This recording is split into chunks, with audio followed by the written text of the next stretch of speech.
This is my review for the Dell Inspiron 3180. Now, this is a basic review just to give people the essentials because there really isn't a review for this out there.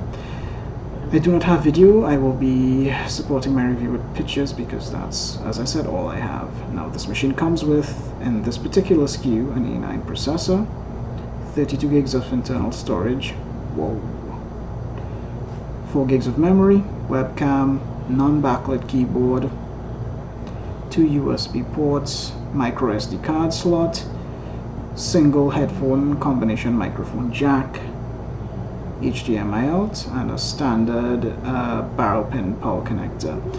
Now, this machine, if you check the Dell spec sheet, says that it also has Sata storage. That is a lie. Alright, so take a look at this picture. You will see that this particular machine actually has the internal carriage space to hold a 2.5-inch drive. If you pay attention here, and if you look at the area marked in magenta, you will see that there are actually contacts on the main board for what should be a SATA connector. Now, I don't know if this is just cheapness on the part of Dell, or this is just a vestigial thing for higher end models, or if there's even a SATA controller in that you could probably solder your own SATA port onto the board, which would probably be really difficult.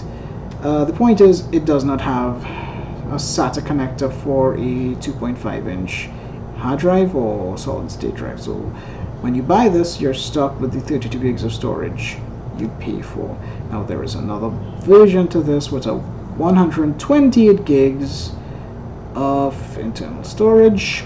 If I were you, I'd buy that if I could afford it. If you know you're not going to need the storage, you'll be okay with this. This machine is fine. Just word of warning, it's 32 gigs of storage. So if you do a Windows feature update, which is essentially reinstalling Windows in place to do that upgrade, make sure you run the cleanup utility on Windows. That will delete the previous installation of Windows, which it typically keeps in case you have to roll back. Run the cleanup utility and get rid of that previous install of Windows.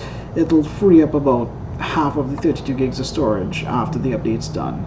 Alright, but yeah, the whole point of this review is to tell you there is no internal storage other than the 32 gigs of internal storage. There is no expandability whatsoever, and unless you're extremely desperate, you could take the Wi-Fi Bluetooth card located in yellow out and replace it with an M.2 SSD, except it'll have to be a really short M.2 SSD, and you will have to then live your life with a USB based Wi-Fi adapter with no Bluetooth. So there's that. Anyhow, I hope this is helpful. Any questions, post it in the comments. Thanks, guys.